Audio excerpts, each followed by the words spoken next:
O governo de Donald Trump trava uma campanha de pressão econômica contra Cuba e há semanas impede a venda de petróleo para a ilha. Diante da escassez, o governo cubano anunciou que não tem mais combustível para abastecer aviões. As companhias aéreas que quiserem voar para Cuba vão ter que levar combustível para as viagens de volta ou fazer escalas em países vizinhos. Mas o colapso da economia cubana vai muito além dos aeroportos. Alimentos e remédios estão escassos, porque sem combustível é mais difícil distribuir os produtos. E o transporte público, que já era ineficiente, está ainda mais reduzido. Mas, todos os dias, a maior parte do país fica horas sem energia elétrica. Os blackouts podem durar até 15 horas. Cuba precisa de cerca de 100 mil barris de petróleo por dia para manter a economia funcionando, mas produz somente 40 mil. A Venezuela era o principal fornecedor, mas desde dezembro de 2025, os Estados Unidos impedem a entrega de petróleo venezuelano para Cuba. A pressão americana aumentou após a captura do ditador da Venezuela, Nicolás Maduro. Donald Trump anunciou que iria impor tarifas contra qualquer país que mandasse petróleo para os cubanos. E o México, que tinha virado o principal fornecedor, anunciou a suspensão das vendas. A presidente Cláudia Sheinbaum diz que quer evitar impactos à própria economia, mas chamou de injustas as ameaças de tarifas e enviou 2 navios com 800 toneladas de ajuda humanitária. Em resposta à crise, o líder cubano Miguel Díaz-Canel impôs racionamentos, diminuiu o horário comercial e limitou a venda de combustível. O governo também fechou hotéis e realocou turistas para economizar energia. O turismo é o principal motor da economia cubana.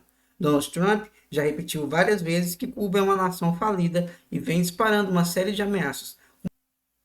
Ele disse que o regime cubano precisa aceitar um acordo antes que seja tarde demais. Só que Trump não esclareceu o que espera desse acordo. Os dois governos estão em contato, mas por enquanto negam que haja negociações em curso.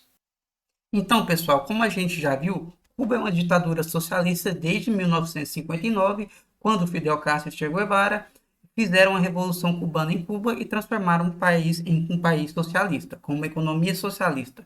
E, como consequência disso, os Estados Unidos da América impuseram um embargo econômico contra Cuba, que dura até os dias de hoje, ou seja, são mais de 60 anos de embargo econômico que os Estados Unidos impuseram contra Cuba com a tentativa de mudar o regime lá em Cuba. Porém, isso não adiantou, o regime continua até hoje, né? Fidel ficou boa parte da sua vida no poder, depois o seu irmão, Raul Castro. Hoje o Dias-Canel não é da família Castro, mas está no poder, então mantém o status quo do regime.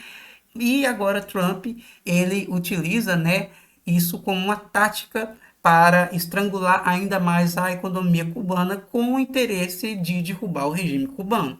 Haja visto que a Venezuela, antes da captura de Nicolás Maduro, como a gente bem disse, ela fornecia uma quantidade extraordinária, muito boa de petróleo para Cuba, o suficiente para que Cuba pudesse gerar energia, porém, agora, após a captura de Maduro, Trump impede esse envio de petróleo para a Venezuela e também ameaça impor tarifas contra países que enviem petróleo para a Venezuela, fazendo com que Cuba fique durante muito tempo ali, o povo cubano numa situação muito precária, sem luz, né, sem ter acesso à energia, já é um país fragilizado economicamente por causa do embargo, e aí acontece que ele está utilizando essa estratégia então como uma forma de mudar o regime lá em Cuba.